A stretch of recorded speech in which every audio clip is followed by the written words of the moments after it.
Maroc maintenant, grâce à Christophe. Alors là, vous avez fait un grand voyage pour nous. Il faisait beau là, ce coup-ci. Pourquoi vous me dites ça à chaque fois? Il fait toujours beau. Parce que non, il fait rarement beau dans vos voyages. Tu attires la pluie. Ça, c'est pas très gentil. Non, c'est pas vrai. Là, je suis allé à Rabat. Savez-vous où se trouve Rabat? Oui. C'est la Au deuxième... sud du Maroc? Au nord du Maroc, c'est la côte au nord. est du Maroc, sur la façade atlantique, Oui. entre Casablanca et Tanger. Regardez sur la carte, vous allez voir, entre Casablanca et Tanger, dans ce qu'on appelle la vallée du Bourg-et-Greg. Et c'est une très très jolie ville parce que c'est une ville où il ne fait pas plus de 30 degrés l'été, très agréable à vivre, et qui est entourée d'une ceinture verte et qui est vraiment agréable parce qu'il y a plein d'espaces verts dans la ville de Rabat. Et on regarde en image et je vous en parle plus en détail tout à l'heure, là où il faut aller et ce qu'il faut voir. Surnommée la ville lumière et connue pour ses nombreux et prestigieux monuments, Rabat est aussi une incroyable ville verte abritant de nombreux parcs et jardins. Et c'est aussi la capitale culturelle du royaume. Au programme, la découverte de Rabat, la ville-jardin, de ses musées, musées d'art contemporain, sans oublier le souk et la Casbah des Oudaya dans la vieille ville.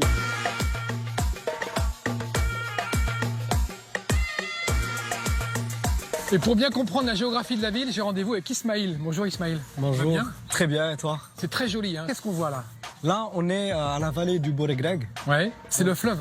Tout à fait, c'est le fleuve du Bourg-et-Greg. Et là, on voit tout au fond la médina de Rabat, D'accord. donc la vieille ville de Rabat, tout entourée de forteresses. Au fond, on voit la tour Hassan, de ce qui devait être la plus grande mosquée du monde, et aussi le mausolée qui est juste à côté.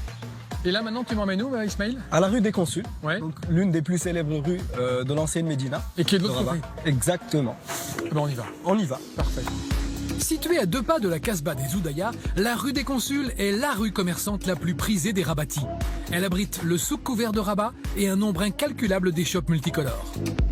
Tu vois, Christophe, je voulais t'amener là. Ouais. Alors, donc, c'est la plus célèbre et la plus ancienne allée de la capitale. Donc, tu trouves différents artisans, des potiers, des tapissiers, des argentiers. Donc, elle est appelée la rue des Consuls parce qu'anciennement, il y avait des ambassadeurs, des consuls qui y habitaient. D'accord. Ismaël me dévoile la partie du souk rénovée et qui aura désormais cet aspect propre et moderne. Nous repartons dans le passé pour aller visiter la fameuse Casbah des Oudaya. Cette ancienne forteresse du XIIe se découvre par la monumentale porte Bab el-Kébir. On y trouve un autre joyau de Rabat, un jardin arabo-andalou. Créé en 1920 par un architecte français, c'est aujourd'hui un havre de paix et de verdure au cœur même de la ville.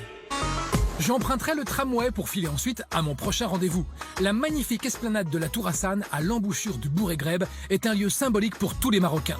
Et je retrouve mon guide Najib Mon cher, à l'emplacement de cette ancienne mosquée du XIIe. exactement, du XIIe siècle, bravo. Il y avait des fortifications, des murailles qui entouraient la mosquée.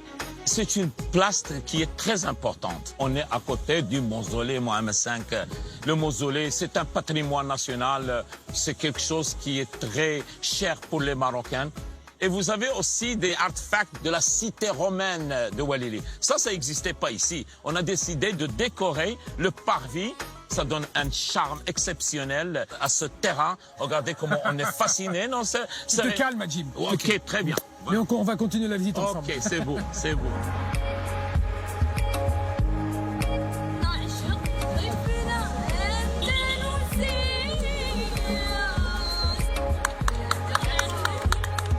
Avec Najib, nous partirons nous perdre dans le dédale des rues de la Médina et de ses jolis murs bleus. Pour déjeuner, Najib me fait découvrir un riad. Ce terme désigne une maison de ville où toutes les pièces donnent sur un patio intérieur. Elles incarnent aujourd'hui un art de vivre à la marocaine autour des tagines, ces petits plats de cuisson en terre où on mijotait viandes et légumes. Enfin, nous finirons la journée dans la contemplation paisible d'un de ces magnifiques couchers de soleil de Rabat. Et ensuite, dodo. Le lendemain, direction Rabat la culturelle et le musée d'art contemporain Mohamed VI. Et pour découvrir ce musée contemporain, un des rares en Afrique, j'ai rendez-vous avec Mehdi Kodbi. Bonjour Mehdi. Ravi Merci de de vous nous accueillir. C'est vrai que c'est un des seuls en Afrique. Écoutez, c'est le seul avec celui d'Afrique du Sud. Et est-ce qu'on peut être fier de son art contemporain à Rabat? Écoutez, on est heureux de voir qu'il y a une scène artistique marocaine extrêmement riche. Et on visite, Mehdi? Je vous en prie, avec plaisir. Je découvrirai avec grand intérêt les œuvres de l'école principalement abstraite et figurative des artistes marocains. Mehdi, qu'est-ce qui fait la personnalité de l'art contemporain marocain aujourd'hui? Il y a réellement une effervescence qu'on n'a jamais vue ailleurs. C'est pour ça que je suis tellement heureux. Je n'emploierai jamais le mot naïf parce que c'est un mot que je trouve désagréable et dégradant. Je dirais que c'est des femmes de la spontanéité. Enfin, Mehdi me présente 2 œuvres parfaitement restaurées de Jacques Majorel, peintre d'un Maroc presque oublié. Dernière balade avant de quitter Rabat, j'ai retrouvé Ismaïl. Il m'entraîne au jardin d'essais botaniques. Étalé en pleine ville sur 17 hectares, ce jardin est un sanctuaire. Il abrite une partie de l'incroyable biodiversité végétale de la planète. Il ponctuera la fin de ma balade à Rabat. À la semaine prochaine! Et voilà Rabat. Ville moderne. Oui, Ville étudiante. Oui, ville très étudiante, surtout une ville qui a été sous le protectorat français en 1912, qui a connu une expansion dans sa ville nouvelle, qui a gardé sa cité historique et qui s'est développée autour d'un projet urbain éco-responsable. Beaucoup d'espaces verts, énormément d'espaces verts. Je conseillerais le jardin botanique ou les jardins de Bouknadel, qui sont mes 2 conseils de visite à faire absolument.